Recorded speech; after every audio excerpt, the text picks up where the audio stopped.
Cooper, CEO, founder of Latimer Ventures. So excited to have you here today and have this conversation all about equity first. How are you? I'm doing great today. So you are Mr. No Mud, No Magic. I've seen you talk about that. That has been a tagline and a phrase. What is the mud? Yeah. So first of all, I'm just so happy to be here with you today, talking, having this important conversation with ABC and all of the folks that care about the organization. The mud is really, the challenges that we all go through in life that create the circumstances that allow us to grow, right? It's the firmament that we come from that changes, helps evolve us, grow us. These difficult circumstances that each of us have to deal with on a day-to-day basis, or that we might have had to deal with as young adults. For me, my mud came in the form of a father in prison when I was 12 years old, and living in an environment that was, crime-ridden, much like Baltimore, gang-infested. In fact, I got a cousin who just came home after doing 30 years in prison. So that certainly qualifies as mud. But sometimes in the mud, you got to keep your eyes open to the magic. And the magic for me came in that same year as a 12-year-old when my mom, went over to Stratford Airport, very close to where I grew up. And she just asked these pilots if they could, make a way for this small family, fatherless family in Pequannock's projects to go up in the air. And, it was truly a magical moment. It was the first time I'd ever flown. We flew over parts of Bridgeport, where I'm from. We flew over parts of Westchester County in New York, and I could see New York City in the distance. And I knew there was much more magic in my life available to me in this sort of limitless, infinite range of possibilities that could help, me achieve my dreams and goals and do great things in the world. But without, any sort of transistor, right? Or any sort of catalyst that allows you to sort of enter into that, vast expanse. All right, we don't get there. You can dream big dreams, but if you can't get through, learn some tactical things that actually help you get to those big dreams, it's all for sake. And so for me, part of the other magic was that I participated in this program called National or Network for Teaching Entrepreneurship, NIFTY for short. And I learned how to build solar powered microwaves. I learned about entrepreneurship. I learned about tech. And I won my science competition. I won my business plan competition. And it was the first time that I, had this dose of healthy self-esteem. And for many of our children in Bridgeport and Baltimore, particularly, they're missing all of these elements that allow them to escape into the expanse that, the vision, the big dreams that they have, they can't actually connect. Because they're, the apparatus that they need to connect to these big goals and visions and dreams oftentimes are not intended for them, right? It's intended for the folks that, come from very successful families, have had, really well-rounded educations and all that kind of stuff, Harvard, or, just traditional, the more traditional route. And so my goal, hopefully over time is to create part of that apparatus that allows, the folks that are, the forgotten, people in Baltimore, the ones that, wake up every day and they got to put on a CO uniform, and they've got 2 kids at home, like the woman who put on the CO uniform a few weeks ago and didn't take her gun and her, son shot another kid, right? And so, what is the avenue? What is the pathway to success for those children? What is the opportunity for them?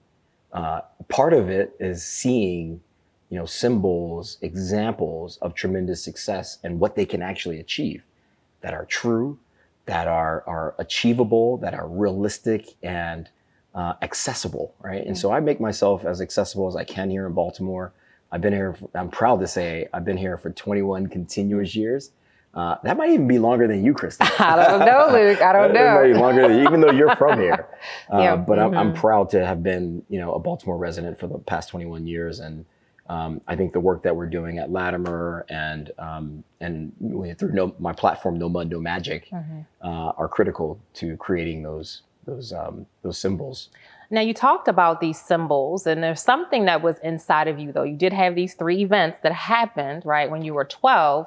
But what does that look like for a child who might not be able to get on an airplane and look over the city and see opportunities? Like, how do they tap into that thing within themselves to actually get to the destination of creating some level of equity?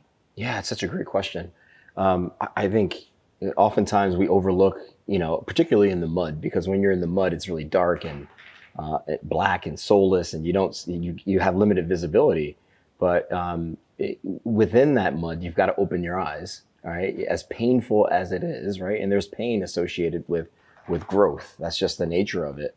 And so, part of my success, has been, my curiosity, my intense curiosity, my desire to, I'm probably insecure more than anything. Like, I want to know what people are thinking. I want to know why they chose this product versus that one. I want to know how they got to their success, right? And so our kids every day, are, in an environment where they don't really see those examples. But, every now and again, when you're, they might be on the bus or traveling and they see an example of success, I encourage them to go talk to people and have conversations, because, that conversation, those conversations that they can have not only are illuminating and, give them an example oftentimes of what they can achieve and how other folks have gotten to where they are. But it teaches them the skill and the habit of just engagement, of positive engagement in a way that leads to, some evolution, some individual growth in themselves. And our kids are not being taught that. Today, violence is the sort of the code of the street. It is the communication tool that we're using. But I think my platform and what I try to preach is that there are other ways, to sort of communicate and to achieve the ambitions and goals. I mean, look, the reality is, even the drug dealers in Baltimore, they want success for themselves, for their families. They have ambitions, and ambition is not a negative or positive word. It's just it is what it is, right? It sets up to mean like, a group of objectives that you are keenly aware of and excited about and in hot pursuit of, right? And so that could be a range of things, but we've got to find ways to sort of turn the negative, sort of ambitions or the illicit ambitions that, we might be chasing into more positive ones. So, Luke, you said 2 things, right? One was, people have to open their eyes. So there takes a level of awareness for you to be able to see what's happening around you. But the other thing you said was about being on the bus, right? Being on the bus and seeing what's happening. That actually led to your huge success as a founder from a company that you exited. So share a little bit about how Fixt became a thing for you. Yeah, no, that's such a great question.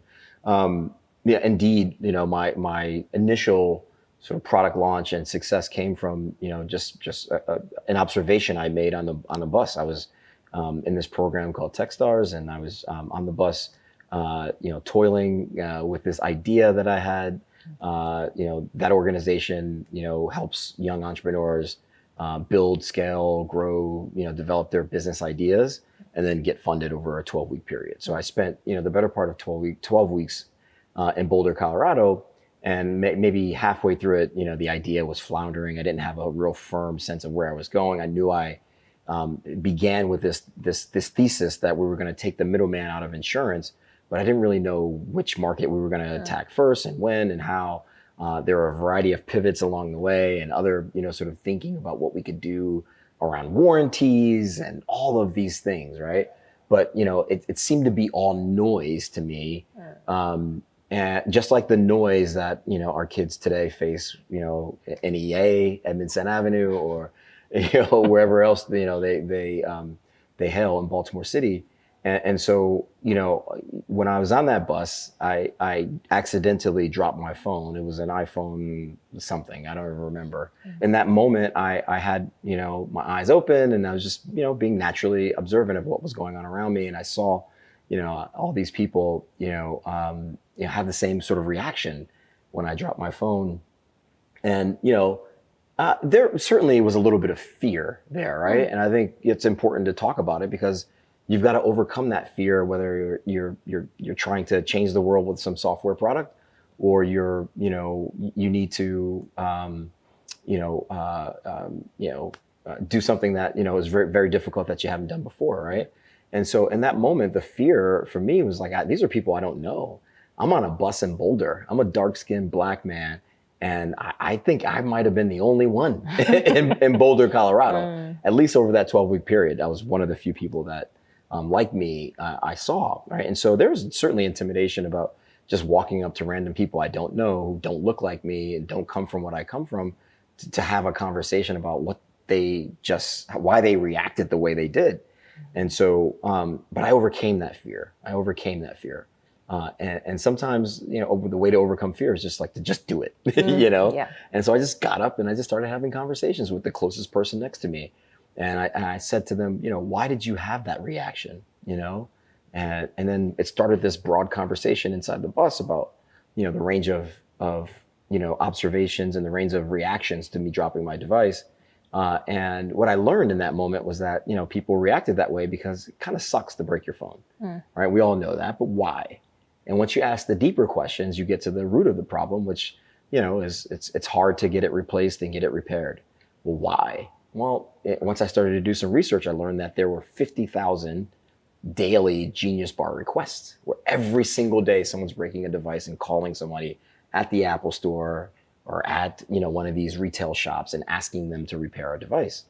This is 2014. For reference purposes, we didn't have a lot of on-demand things, up until about 2017, and so the concept of delivering a service to you, particularly a complicated service, was a novel idea.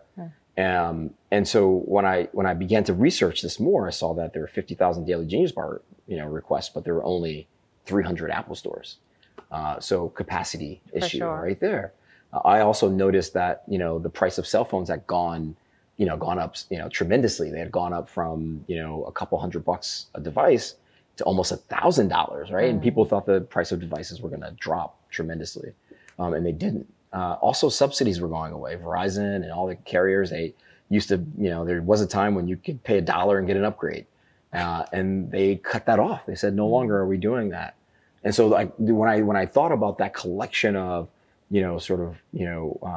infrastructure changes that were dynamically shifting in that industry, and my desire to take the middleman out of insurance, I immediately connected those things, right? And I said to myself, what if I could go further here? What if I could ask them more questions before I get to my stop on Pearl Street, right? And so I just was rapid firing questions and ideas and thoughts. I just turned that bus into my lab, for the next 15 minutes. And I asked, folks on the bus, well, what if, I know you cringed when my cell phone fell and broke and all that stuff, but what if someone handed me a new cell phone when I got off the bus?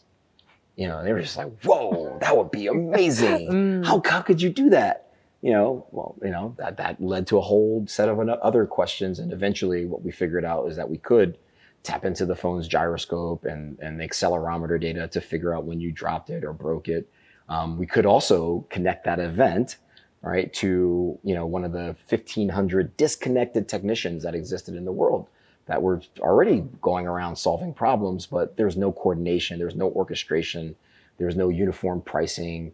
There were no logistics, live logistics involved. Everything was sort of fragmented. And so I think Fixt came at a great time to bring organization and orchestration to an industry that lacked those themes. Ultimately, I went on to raise $6.5 million, as you know. I grew the team tremendously here in Baltimore, all co-located here in Baltimore. 1,500 technicians, and ultimately sold the company to Assurant, Fortune 300. It was my second sale to a Fortune 300.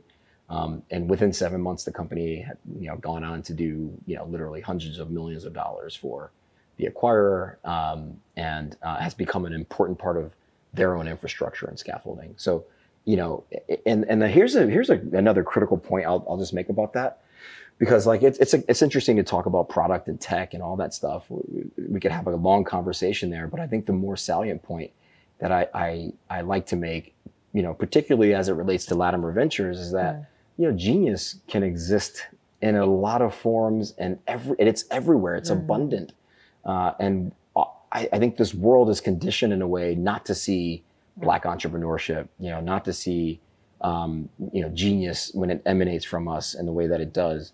And so, the day they acquired the company, the stock price was trading, maybe around $90 a share. Shortly thereafter, it was almost $200 a share, right? And so that company is a Fortune 300, $10 billion revenue business, many hundreds of millions of dollars in net profit it makes a year, which it turns back over to its shareholders. It's in a lot of people's 401ks, right? Do you think that they connect? I'll ask you the question, right? Do you think that they connect that outcome with a Black man from Baltimore, a Black boy from Bridgeport? They don't. For sure. Right? For sure. I want to land somewhere though, Luke. Something that you said that was critical was that, essentially there's genius everywhere, specifically in Black entrepreneurs, right? But there's a requirement to prove that genius. And you did that, right? You 11x'd, right? You 11x'd Fixt. So share, what does that actual 11x formula look like? Sure. I think it's a mixture of mud, magic, and luck. But unfortunately, Black founders today, for us to get to outcomes, I mean, look, I was one of 3 Black founders to get to a significant exit in 2020. There were thousands of companies that exited. I'm one of 870 Black and Latino founders that has raised more than $1 million in this country. Right. There's been 15,000 funding rounds since 2011. Right. There in 2018 to 2019, there was more than $200 million of venture capital dollars that came into Baltimore. Only 6.7 million of that went to Black founders. I took in 6.5 million that year. Right. So of the 6.7, 6.5 went to one Black founder. Right. So we're really relying on a lot of luck and some hard work for sure. Right. But we've got to change the dynamic, so that we're not relying so significantly on luck. What I had to rely on was a wealth of people around me. And I just, every conversation I had, I would just drill into those conversations more, whether it was, early on with folks like, Greg Cangliosi and Paul Shelton, who led me to other conversations with, folks like John Kamak and Bob Smith, right? And then those conversations led to more conversations, with folks like, the CIO of T. Rowe Price and others that ultimately became my clients, some of my investors, and so I think part of that success is like being willing to like ask a question, right? Ask, sometimes you can just get ahead of like 20% of the competition by just asking the question, right? Just, hey, will you, fund my business? Right. And so, but again, Black founders have to be in a position where we're not relying so heavily on luck, because like things could have been very different for me. I did ask the question once to a firm, a very prominent investment firm out of near Philadelphia, and I had great conversation with them, dialogue. This is very early on, probably right before we got to Boulder. And I had the conversation about the business, and we went through multiple dialogues, and the first deal that they put on the table for me was, a $300,000 investment at a $1 million valuation. I mean, it doesn't take a genius to figure out that, that's giving away almost 40% of the company in your first round of financing. And we're at that place where we're back of the napkin, right? It wasn't even a real product just yet. They also wanted to require any sort of credit checks, background checks, and psychological evaluation on demand for my entire management team. Anybody they chose to have that conversation or provide that request to. And so I think, again, education is part of it as well. Putting yourself in situations where you're getting, sort of, background from people who've actually done it before, which is why, the symbols and the examples of success in this city are so critical, because people need to see it. And Black people, we just don't believe, right? We don't believe. It takes a lot to make us believe that a thing is really true. And if we can't see it in your success, we don't know that we can replicate it. And so, I think, again, part of that, magical formula is dealing with the mud, asking lots of questions, and just leaning into all the curious moments to get to more answers, right? For sure. And overcoming the fear that you mentioned, right? Because when you look at the numbers, less than 1% of venture capital goes to Black founders, and you're in this scarcity kind of mindset when you're sitting at these tables. And you were gifted and lucky enough to have gone to law school and have an MBA and all of these credentials. And so you kind of knew the questions to ask. But for those founders who may be looking to create some level of equity, right? Where do they start this process? Yeah. So I want to clarify one thing. Yeah, I do have a JD MBA. I'm not a Harvard, Ivy Leaguer, any of that kind of stuff. But I did work very hard to get my JD MBA.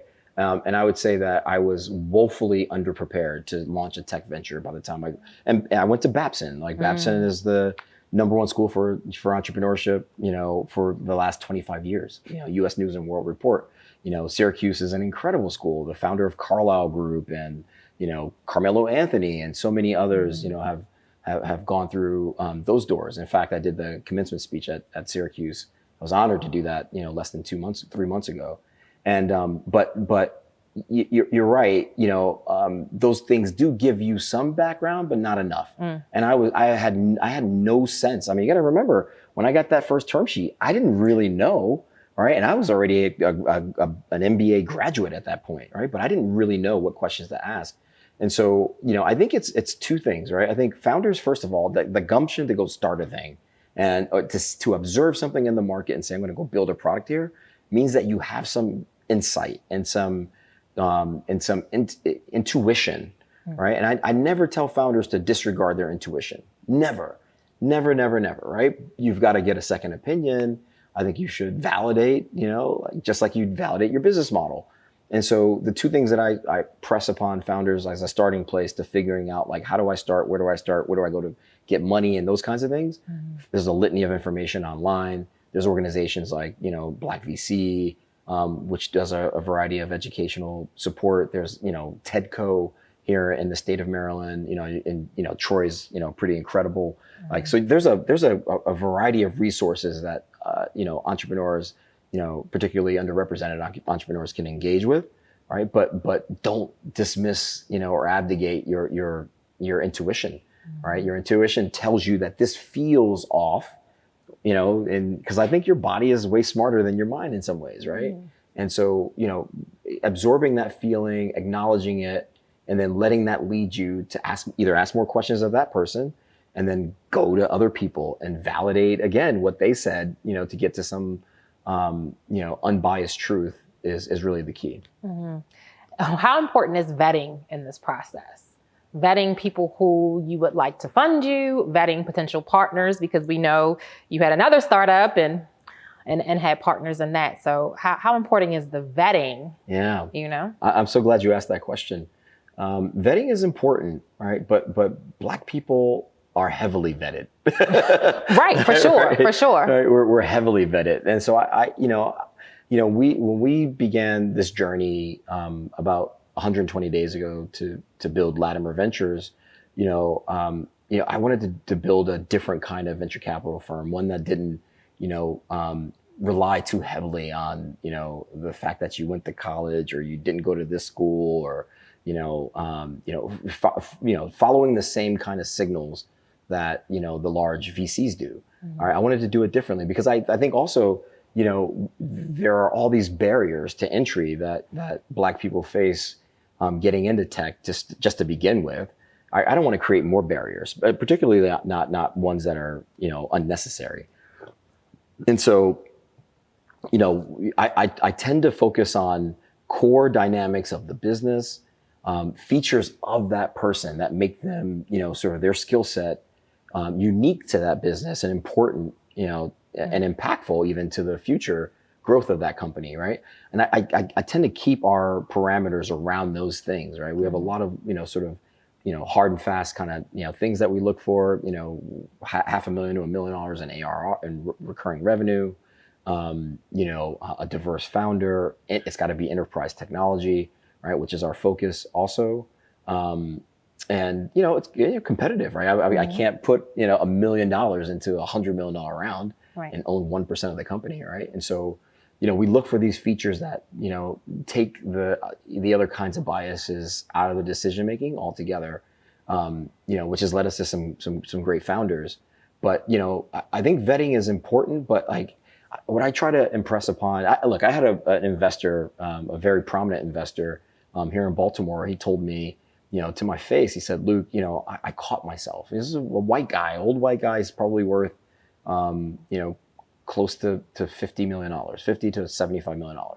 And he told me, he said, "Luke, I caught myself because before I put in the 200 grand into your last company, I began like doing all this research on like, your background and Syracuse and, Babson and all this stuff. And I caught myself because I thought to myself, I've never done this for, the white founders that I've invested money with, right?" And so like that kind of self-policing, while,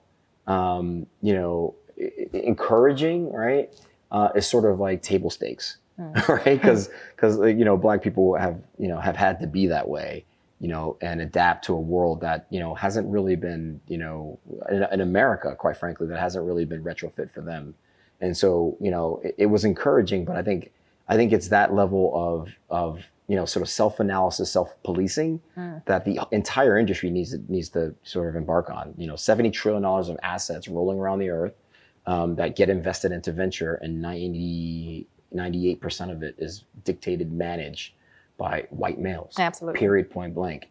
And if you combine that stat with the fact that 50% of all new wealth will come from tech, like you're essentially saying that, if you're Black, particularly in a place like Baltimore, maybe 50-60% of the opportunities for you to achieve real economic mobility are not even present. So Luke, you talked a lot about what your fund is going to do, what you're doing. And we discussed this 1 million in annual recurring revenue as a requirement to participate. How does a founder get past that barrier? How do they get to the 1 million? Yeah. I just want to say, like, we want to do it all, right? But we can only do so much, and so there are a variety of other investors that will invest prior to you getting to $1 million in annual recurring revenue, right? Or or just revenue, right? Like for us, annual recurring revenue is important because in tech businesses, it speaks to the durability, the longevity, and the growth potential, right, of that company. And also you can just model, annual recurring revenue just better than you could, other forms of growth. And so I would say that, to get to the million, it is hard. It is, getting to my first million in sales at Fixt was probably one of the hardest things I'd ever done. And when I got there, we were, ecstatic. The entire team knew about it. We sat around conference rooms, celebrating those key moments together. But, to get there, it requires, again, some just hard work and very tactical thinking, creativity in some cases, right? But there are like a variety of like scientific, very entrepreneurial scientific methods that, hold true for, figuring out how to build a thing into a very successful thing or get to $1 million in revenue plus. And so I tend to like, sort of preach that to founders as well, that, this business is just as much about passion as it is about, customer discoveries and essentially the scientific method for discovering a new path forward and for a product or a service that will work. And so things like, hardcore customer discovery, when I was first building Fixt, I would, our first version of the app was just essentially a demo. I would take it out into the street on Pearl Street Mall in Boulder, Colorado. And I would just ask people, this is before we had any revenue, we had nothing. We had no customers. We had no, we didn't even have any. I mean, we got the money from the program, but it wasn't sufficient. I mean, I think all of that was gone in like 30 or 45 days. But I would take my first app and I would go talk to people, random people I didn't know, and I would just say, hey, I would ask them unbiased questions like, just tell me what this is. And for the first like 4 or 5 weeks, they had no idea, right? They're like, I don't know what this is. This like crazy person's talking to me about this app. I don't know can't really tell what it does. And that just gave me some clue that the user experience, the comprehension, was just not there, and how people were translating what it is that we did, right? And I thought that was important, right? Because usability speaks to that. You're way more likely to use a thing, right? If people understand it and can easily comprehend it, right? There's certainly a comprehension bias, for things that just are simple. And so it just forced me to keep working on it. I didn't have a co-founder, right? And I was not technical at all, right? I had I had a cybersecurity startup before that we had sold to Khaki for over 55 million. And that was a great outcome as well. But I was, sort of head of business development. I was strategy. I had sourced the buyer. I did the M&A deal. I was on that side of the business. Right? So I wasn't really deep into the technical aspects of the business and had no real understanding. How do you stand up an engineering team? How do you hire engineers? Like what, do you use agile, waterfall, or a mixture, right? Depending on where you are. What are the technical choices that you need to make sure your product is stable, right? Those are questions I just did not know how to answer. And I didn't even know to ask those questions, Crystal, right? Right. But I knew I needed that technical support, and I knew the kind of person that I needed to find had to fit into a certain box, right? And that box wasn't necessarily, sort of my premonitions about tech. It's got to be some white dude nerd, right? It wasn't that. It was that they've got to fit into like my values, right? First and foremost. So from a cultural perspective, if you don't get that this journey for me is different, and that we are, even though we might be experiencing the same conversations with investors, we might be experiencing it differently, right? Then like we're not going to work well together. Yeah. So my first technical hire, I just came through hard work. I went on co-founders lab, or I forget the name of the website, might even still exist to this day. I Reddit, Craigslist, LinkedIn, you name it. I was just like talking to people, asking them to help me make referrals and find other people. And, I ultimately found a guy that helped me kind of like build some things, right? But that's not enough, right? Just building the thing is like not the hard part. It's really sort of anchoring and aligning a business model around it that will, make money and create value, and make that value and that valuable thing, more of an asset, right? And so I took kind of the pieces that he gave me initially, which were just like 5 or 6 screens, essentially. In an app, and I just went around talking to people about it, and that led to just more, infusing more comprehension into our usability, into what we were building, which then led to more questions and more considerations that came later, like do we focus on consumer, do we focus on enterprise, and then like I just leaned into that. I just would research it, more like what were the advantages. Oh, if I go consumer, I've got, someone paying me one time for a thing, and I might not ever see them again, right? Right. And if I go enterprise, what does that look like? And what I discovered that there were $18 billion of potential revenue in the enterprise market was not secured by anyone. It was completely available. And the guys who were chasing consumer, the collective, 5 or 6 firms that raised, that roughly had the same same idea as me, right? Raised about 450 million compared to my 6.5. All white males, all in California, raised about 450 million to my 6 million. But they were all chasing consumer, right? And what I later discovered was that this big roaring enterprise space, had lots of clients and lots of potential. And that's, sort of really what became our calling card for growth. For sure. And it's kind of part of the thesis for Latimer as well, where you say, you want enterprise founders, right, who are looking at enterprise products. So let's kind of stay there with their fund, the requirements. Let's talk a little bit more about that. Like, what does a founder look like who's a part of Latimer? Yeah. So a founder that we want to support and be a part of their journey is one that is curious, has been through their own sort of personal mud in life in some way, that tells us that they have the grit, has high character, right? It wants to build the right thing for the right reasons. It would be great to their team as they're building the team. They were going to be, build great culture into the organization as well. And then beyond that, diverse. Like we want a diverse founder because we know that wins, right? Right. Like if you've got a woman on your team, on your senior management team, you typically exit for 20% more value. That's just a fact, right? So things that are made with, diverse teams lead to better outcomes because you can, actually see around, some of the corners that you can't see around when you have, sort of a one-track sort of biased mind. And so we tend to look for those kinds of founders. We look for a company that has, like I said, $1 million or more ARR.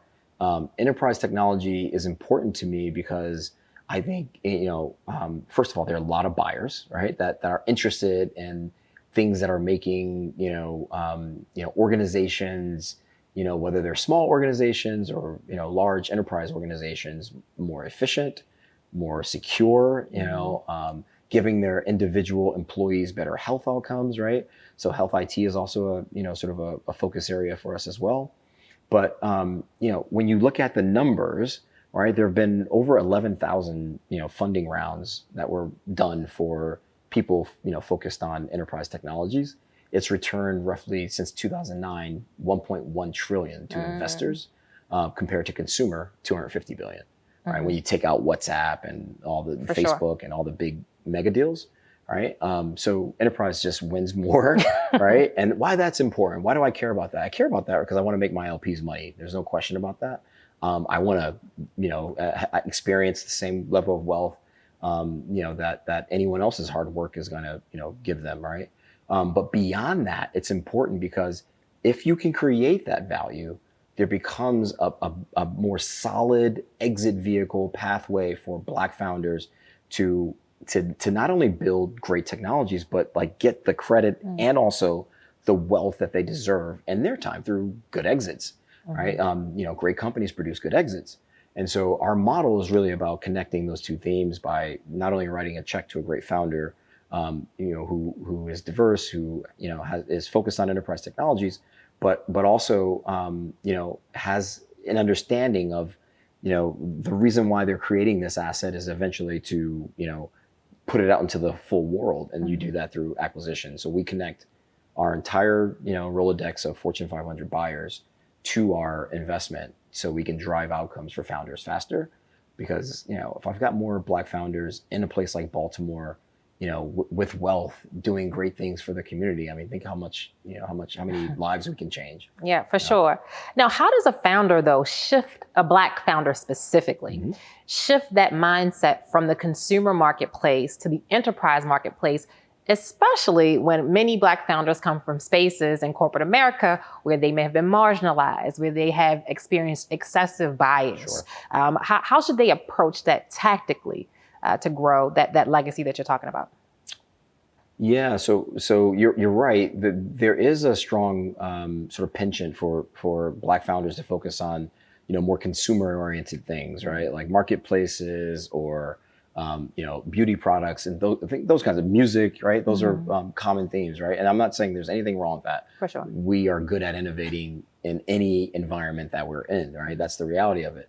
However, when I look at the numbers, since 2011, 2015, there's only been about 150 enterprise technology companies that, have been venture-backed companies led by Black founders, started and led by Black founders, 150 total.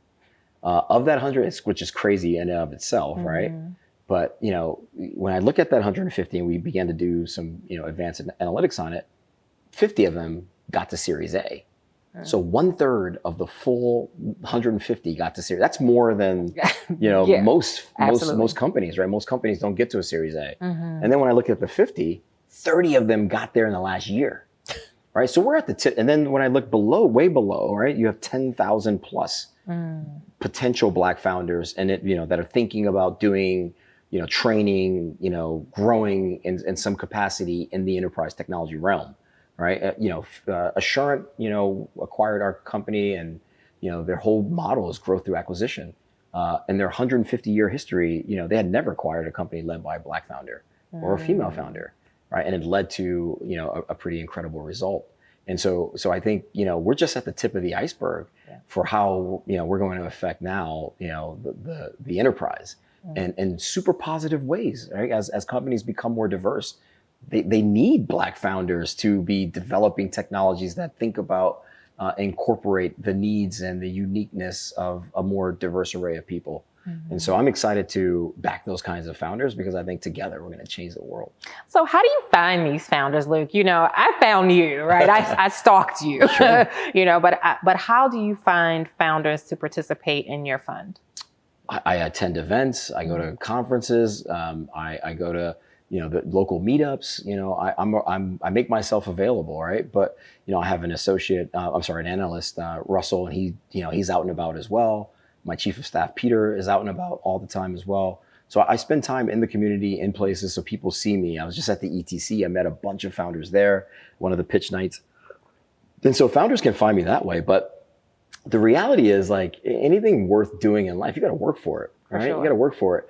And I make it easy to access me once you found me, right? I have a great website, all those things. But, just like a customer, I want to see you figure out, I can't tell you how many founders, come to me and it's like, hey, why don't you invest in my company? Well, have you done any research to know that, we don't invest in, sofa manufacturing businesses, right? That or a real estate firm. Like those are not the things that we're going to invest in, right? And so, I push founders to do their own research, to do their homework, and then look at, other companies that are comparable to yours and figure out who funded those companies, and then go chase the money that backed those companies. And I like what you said about finding companies that are similar to yours, right?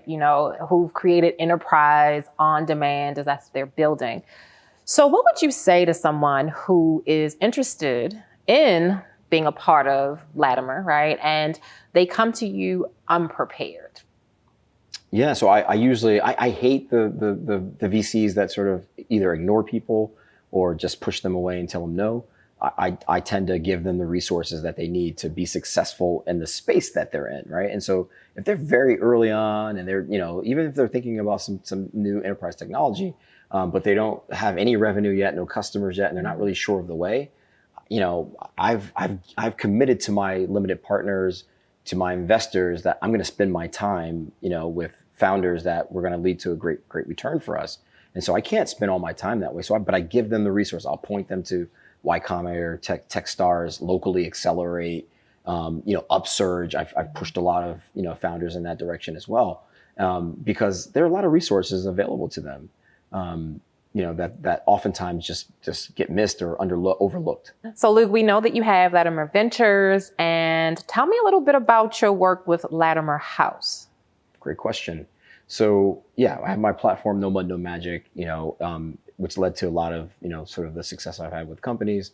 And I was a trustee at University of Maryland, Baltimore. And in my time there, great 3 years, great 3-year run, got very close to, Jay Perman and Bruce Jarrell, president at UMB. And he entertained, he asked the question, about, some of the ways that I thought about connecting the little to the big, right? How do we begin to create economic mobility in a more inclusive environment, economically, for the folks that are right in our backyard? And so I thought that was an interesting set of questions that involve very intense economic considerations, as well as societal and every other way. And so he offered me the position as the presidential scholar, the presidential scholar for UMB, a position that was held by Norm Augustine a year ago. And so I took it, and in that capacity, I'm helping the university across a broad array of initiatives to try to bridge the little with the big, right? How do we get more of our procurement budgets structured in a way that the local economy, the local community can benefit from our purchasing decisions, right? How do we infuse more of our value systems, like equity and justice is one of our core values. How do we infuse that into actually how we purchase things? And so that, the whole array of, conversations, research, and everything else led to the creation of Latimer House. And it'll be a joint venture between University of Maryland, Baltimore and Latimer Ventures, which, Latimer House is a 20-week program intended to support young adults, right? That are 19, 20, 21 years old, all the way up to 30 plus, and help them launch, learn everything they need to know about entrepreneurship. But I know, right, that I come from, a set of circumstances that are similar to the ones that they come from, right, in our city, that make it difficult to just talk about just entrepreneurship and customer discovery and take time off from work to do these things, right? And so we're beginning this program with a, sort of an alignment around, mindset, right? First and foremost, how to deal with the realities that you go home every day and you have limited, food options, right? You live in a food desert, right? Like the fact that you've got child support payments, that are over, past due, right? Like how do you deal with that as a young man, right? So we're partnering with organizations like Center for Urban Families, Thread, Baltimore, and several others as feeders into the program so that we can actually bridge the gap between folks that, you have great ideas, have ingenuity. Look, I mean, here's a great story for you, Crystal. I was driving along. I did a speech last week for Will Barton, his camp. Will Barton's a famous basketball player that came from Baltimore, came from nothing, Lake Clifton, and now he's in the NBA doing very well, making millions of dollars. And he runs a camp here, and he had top 100 kids from all the way from Toronto all the way down to Mexico come into this camp. And, we had a great conversation there at the camp. After I leave the camp, I'm driving back from the seed school in Baltimore, right? And I'm coming across Pratt Street way on the west side. And it's 9:30, 10 o'clock at night. I'm doing 30 miles an hour, 30, 35 miles an hour. And a car, what I thought was a car, pulled up to me on the side of me. And it's a young man, young black kid. He's 16, 17 years, 16, I give him 16 the most, on a platform with like wheels and a motor. And he's holding like a TV remote. And he's got a helmet on, he's got a mask on and all this stuff. And I pull up to the side of him. We both pull up to the stop sign, to the stoplight. And I look at him and I just say to him, I was like, what is this? He's like, oh, I created it. I made it. I said, how fast does it go? It's up to 50 miles an hour. Okay. And then I look over to my left, the whole hood is coming around him, asking him questions and talking about it and everything else. And so I know that there's a level of ingenuity in this city that just can't break loose. It can't, there's no avenue for it to express the fullness of its creative capability, right? And genius. And that is who Latimer was. Lewis Latimer was a genius. He grew up in Bridgeport, right? Came up in Bridgeport, where Edison found him, where I'm from, right? And from my project window, I could see his street, where he did his work on Whiting Street, which is now called Lewis Latimer Way. And so in the same, sort of spirit of Lewis Latimer and everything he stood for, Latimer House is intended to drive that same innovation in a way that it can flourish and unlike Latimer, actually get credited and get, sort of to the wealth in its time. So at the end of the day, when someone Googles research, looks up Luke Cooper, Latimer Ventures, Latimer House, what is that one thing that you want to leave with them? That all the power resides within themselves to change the world. It's in you already, right? This world is really difficult. This world tells you that, your past or the things that you come from, or even the mistakes that you might have made, right? That you're never gonna be able to surmount those things. But I'm here to tell them, right, that, and I'm living proof of it. And I have so many friends who are examples of this, that you can overcome all those things, and that the things that you need to actually be successful are already in you. Yeah. What's that one word you would leave with the audience who wants to put equity first? I think I stumped you. You did stump me. You did stump me. Or it could be that one quote. Yeah, I would say observe, right? Like, America won't change, until, two things happen, right? Until Black people in this country can build our own, support systems and, towers of wealth, right? Where we can, control, significant pieces of our economic future and the economy around us, right? We're already participating significantly, right? Our participation has led to, the Black, dollar being, the size of a small country, right? And so, that's the first thing. I think the second thing is that, we need other people, right, to see what they're missing, right? When they're in those rooms and the room is full of, white men and women, like, someone in that room should not only observe it, right, but step up and say something about that, right, and then do something about that. But it all begins with just seeing, right, just seeing what's in front of you. I love it, Luke. Well, you and I could talk all day, but this was a dynamic conversation. Leaving them with observe is so critical. And I think that's your entire story, from even being on the bus, being on an airplane at 12, is the observation. So thank you for your time today, Luke. It was a great conversation. And I look forward to seeing more from Latimer. Thank you. You're a superstar. Thank you, Luke. Thank you.